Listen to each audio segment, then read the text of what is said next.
The fragrance of selfless love that has drawn the world into one family.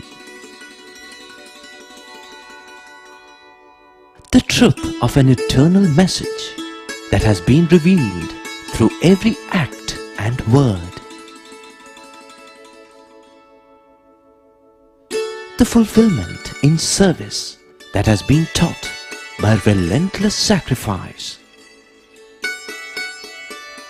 The Lord's own life is indeed His message.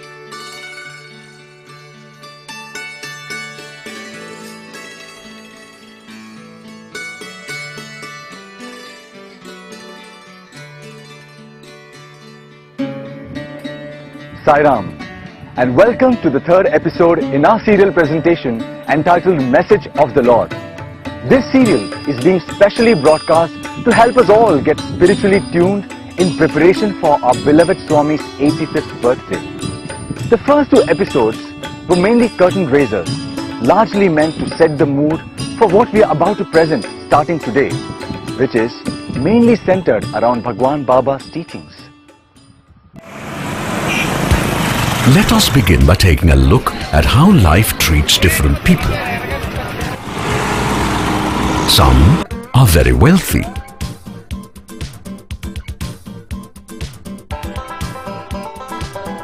The majority, of course, are not so wealthy. And some, in fact, are miserably poor.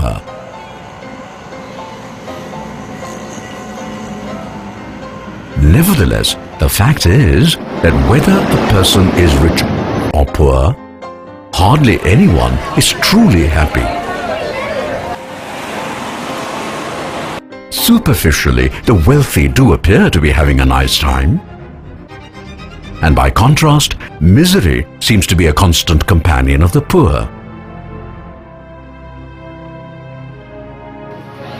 However, if you look closely, almost everyone, without exception, is full of anxiety and insecurity. Only the fears of the rich and of the poor are different.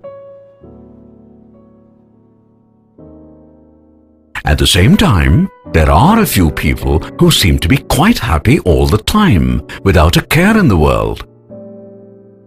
Why is there so much difference and variation? Some say that money is the key to happiness, and yet that does not really seem to be the case.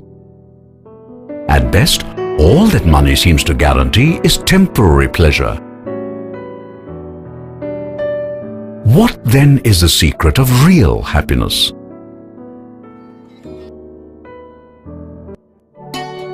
For decades, Swami has been discussing precisely that, but unfortunately, few have been paying attention.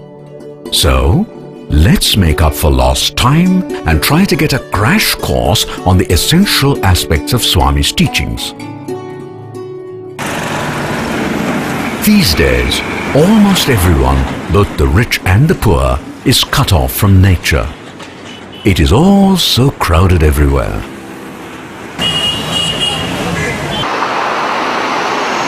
In ancient times, this was not the case. People lived mostly in the open and communed freely with nature. And they often wondered, what are all these different things that I see around me? Where did they come from? Is there a purpose in all that exists, or none at all? If there is indeed a purpose, then what exactly is that purpose? Where did I come from? And how do I fit into all this? Is there any meaning and purpose to my life? And if so, what is it? Who determined that purpose and why? What is called knowledge emerged from the answers to questions like these. It is humans alone that have the special ability to reflect, ponder, inquire, investigate, reason, seek solutions, and to acquire knowledge. In other words, humans are unique because they have this amazing ability to be conscious of many things, including the universe and all that it contains. Since God is the source of the universe, everything that is in it, including our capacity to be aware and conscious, has naturally come from God. So, let us start with God Himself. God, the Creator, is abstract, formless and eternal, and is best described as the ultimate. And most religions emphatically proclaim that fact, no question about it. On the other hand, most devotees of Baba tend to think of God in terms of Swami alone. However, as Swami himself has told us any number of times, avatars are just the embodied form of the Supreme One, special forms though. In other words, an avatar is God with form, a form that He assumes for a specific purpose and for a limited time only.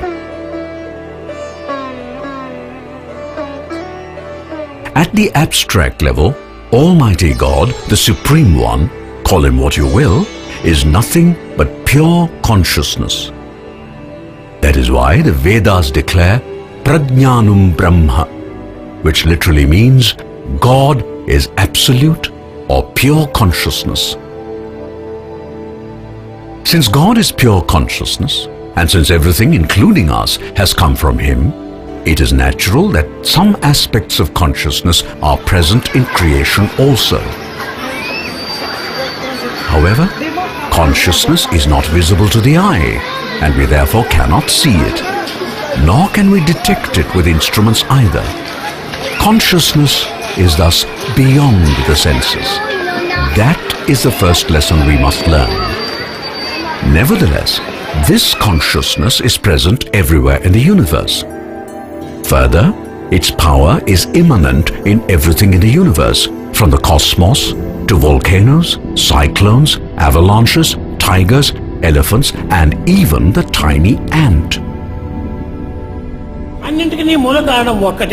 For all this, there is only one main cause. చూడండి ఇప్పుడే వచ్చినాయి ఎన్ని బల్బులు కనిపిస్తున్నాయి. You find so many bulbs illuminating. ఇవి ఎంచుకోవడానికి పోతే చాలా ఉన్నాయి. You can count, there are many. ఇన్ని నమరసైనటువంటి బల్బులు అన్నిటి ఎందుకు ఒక్కటే ఉన్నది ప్రధానం. There is only one current that flows in all these bulbs. ఆ కరెంట్ ఒక్కటే మాత్రమే సత్యమైనటువంటిది. That current is the principle. It is to remind us of that omnipresence of God that Swami often says, bulbs are many, but current is one. Jalaluddin Rumi is a famous Sufi poet who lived in the 13th century. In a poem describing how consciousness evolves in creation, Rumi says, I dyed a mineral and became a plant. I dyed a plant and rose an animal.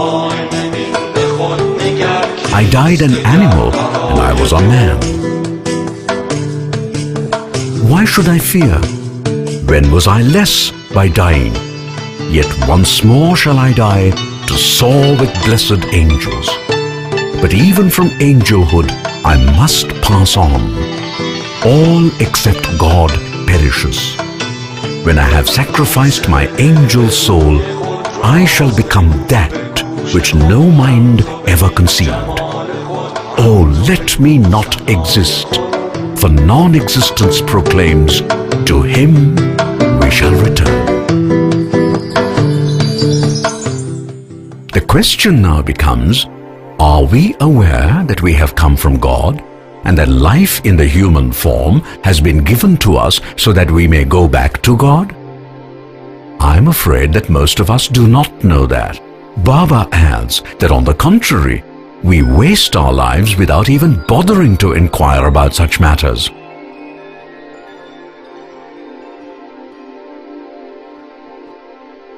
Which is why he often asks us various questions related to our true nature and also supplies the answers. Here is a sample. He asks, who are you? And he gives the answer, you are the Atma. He asks, where did you come from? And he gives the answer, from the Supreme Self. He asks, where are you supposed to go? And he gives the answer, back to the Supreme Self. Baba then adds, knowing this truth, engage yourself in acts that would help you to enjoy the bliss of the Supreme, also known as the Supreme Self and as Atma. We start with the fact that God, as Swami tells us again and again, is omnipresent. That means consciousness is present everywhere in the universe, from the galaxies to the ant. As scholars declare, consciousness sleeps in a stone, stirs in a plant, awakens in an animal, and flowers in a human. What this means is that consciousness is passive in inanimate beings, but becomes active in living beings, though to different degrees. What is particularly important is that amongst all living beings, consciousness expresses itself best in humans. How it does so we shall see shortly. But for the moment, let us remember that human birth is really special because it is humans alone who can give the highest expression to the divinity latent within. By the way, that also is the reason why Swami often tells us that of all births, the human form is a rare privilege and special blessing. The human being is really very lucky. Human life is so sacred. Of all the living creatures, human life is very This sacred human life is made unsacred. The question now becomes, how and to what extent does consciousness flower in a human? Before we can consider the answer to this question, we need some background. Swami says that every human being is made up of three distinct entities, namely the gross body, the subtle mind, and the Atma, which is the cause for all. Where do all these come from? Let us start with the body. You and I would say that the body is made up of flesh, bones, blood, etc. Very true. But then flesh, blood, bones, etc. are made up of molecules of various kinds. And molecules in turn are made up of atoms. Okay, but where do these atoms come from? You know something? Every single atom in every human body can, in principle, be traced all the way back to the beginning of the universe, to the so-called Big Bang, with which the universe is supposed to have been born. By the way, this is not something I am making up. This is what modern science says. Thus, our body is verily connected to the beginning of creation. Since creation itself came from the Creator, we can say that our body really came from God. And you know what? Just to constantly remind us that we all came from Him, God has decided to make our heart His permanent residence. That is what Swami himself often tells us. Since Atma is just another name for God, and since God dwells within us, it means that Atma also is a part of us. From all this we learn that we not only have a body complete with senses and the brain, but also the Atma within us, of course. As a result, we can speak of not only bodily genes, but also of spiritual or divine genes. The difference is that while the physical or bodily genes come from the parents and through them from the ancestors, the divine genes come directly from God or Atma. It is by way of stressing this important fact that Swami sometimes addresses his devotees as Divyatma Swarupalara, meaning embodiments of the divine Atma.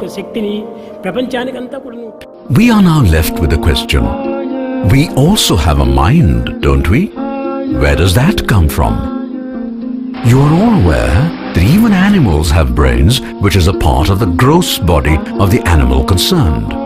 Thus, the rat has a brain, the monkey has a brain, elephant has a brain, and so on. The brain is very much like the CPU of a computer.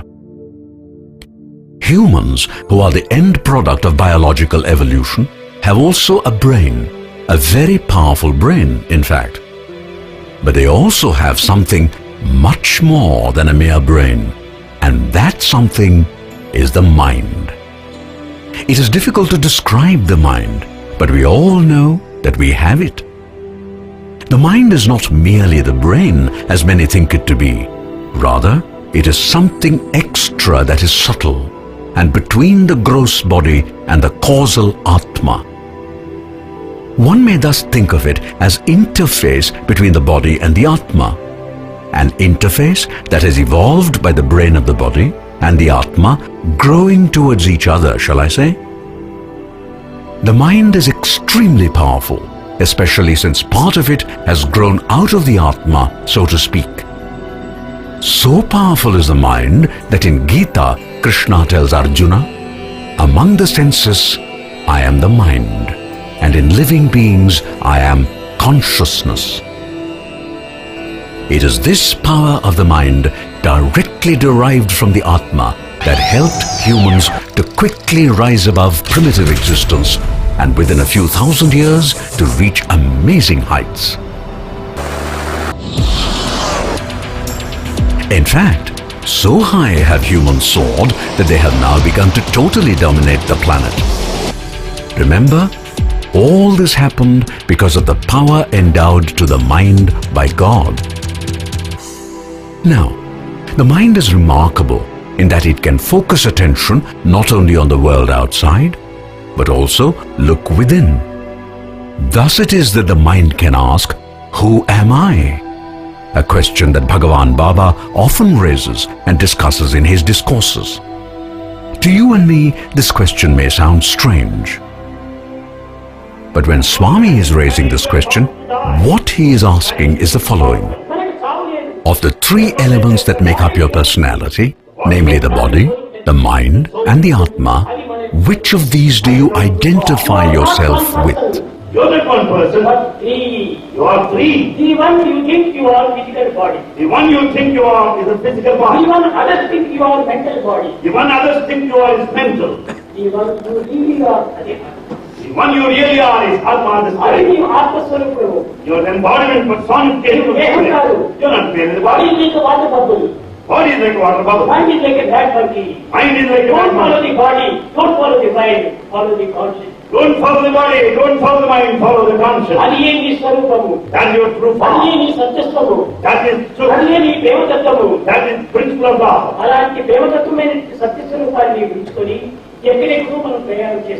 Having been this truthful form in you, the form of the beast, you are in search of something elsewhere. What does that mean? What does it mean to say that I am the Atma? What Swami means is that our feelings, thoughts, words and deeds must reflect the fact that the core of our personality is the Atma. To make us understand what exactly this means, Swami points out that a person who is dominated by his body and senses would be rather like an animal with a tendency to be angry, be cruel and so on. A person dominated by the mind, on the other hand, is likely to be clever, intelligent, creative, etc. But the mind-dominated person could also be aggressive, ambitious, cunning, unscrupulous, ruthless, and so on. In the worst case, the person could even be truly demonic. What about a person who is tuned to the Atma? How would that kind of person be? Swami has described that person also. Such a person would be kind, very loving, always compassionate, ever ready to help, always smiling, and so on. He would be the very embodiment of virtue and purity. Does that ring a bell?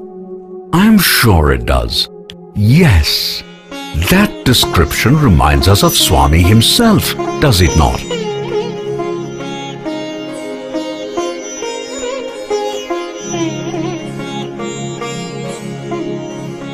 Of course it does, and that precisely is why Swami often tells us, "Your life should be my message."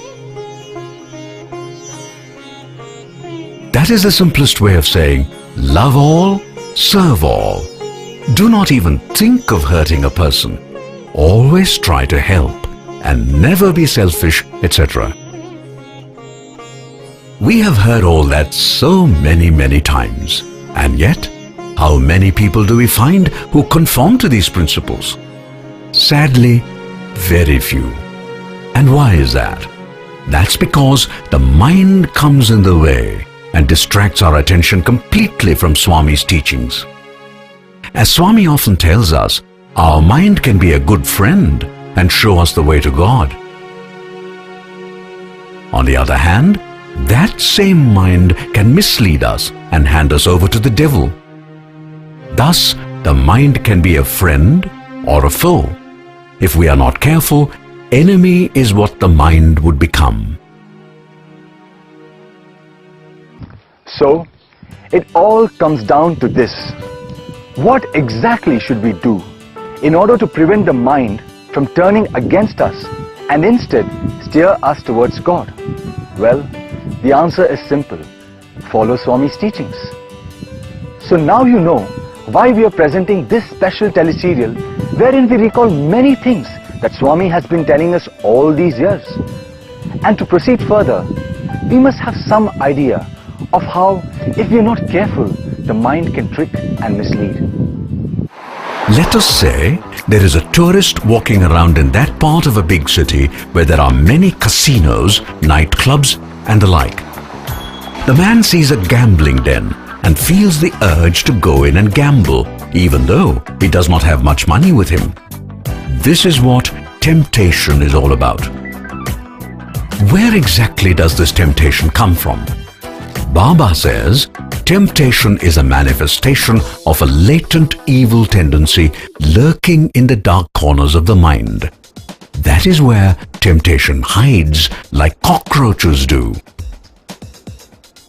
Now, when do cockroaches come out of hiding? When it is dark and when there is no one around. In the same way, temptation shows its ugly face when there is the darkness of spiritual ignorance. So, our friend the tourist is pulled strongly by the temptation to gamble and perhaps even make some money. At the same time, something in him is sending strong warning signals not to fall for the temptation. There is thus a strong pull from two sides. What is the poor fellow to do? Swami says, what the man should do is simple. He must get in touch with his Atma within, and this connection he makes via the pipeline called Buddhi. He should ask the Atma, my mind is telling me to gamble, should I or should I not? And whatever is the advice that the Atma gives, he should faithfully follow. Atma would of course say, you fool, you have come to this city for a certain purpose. Do that job and do not get distracted by all these false attractions. They would only drag you to ruin. Incidentally, that is the reason why Swami says, always follow the master. Your conscience is your real master. Just to remind you, conscience, Atma, indweller. All these are just different ways of referring to Baba, who resides in our hearts. Let us go back for a moment to Buddhi, to which we made a reference. The simplest way of thinking of Buddhi is as a hotline to God within. Now, of course, you know that if the hotline is not kept in working condition, we cannot reach God when there is an emergency. That is pretty obvious. So, how does one keep this hotline in good working condition? Swami has the answer as always. He says, always avoid bad company. Avoid seeing what is bad. Avoid hearing what is bad. Avoid speaking what is bad. Avoid hurting others, no matter what the circumstance. Make sure you always feel good and think good. Make sure you always speak good and do good. Not very complicated rules, are they? But they must be followed strictly and regularly, remembering Swami would always be watching. Okay, one does all that. How does it help? In the following way. If you feel that mind might be misleading and tricking you, you can straight away dial the hotline and ask your conscience the following questions describing what the mind is asking you to do. You then ask, is it right or is it wrong? Is it selfish or is it selfless? Is there any anger or jealousy involved? Is there any cheating or dishonesty involved? Will it harm anyone? Will it do good to others and make them happy? Finally, will God approve of what I am thinking of doing?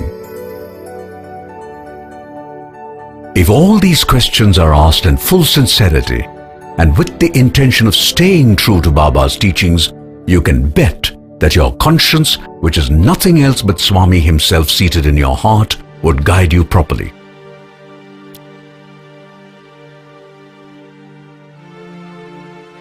So there it is. And now we come to the take-home lesson of the episode, which is, although we are made up of a body, the mind and the Atma, our true nature is divine. Therefore, all our feelings, thoughts, words and deeds must reflect the nature of the Atma in every possible way.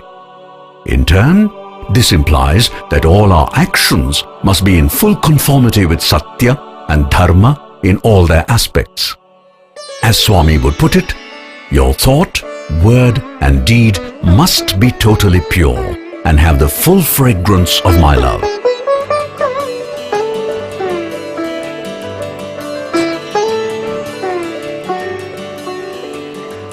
And now that is possible only when Swami becomes the constant focus of our lives.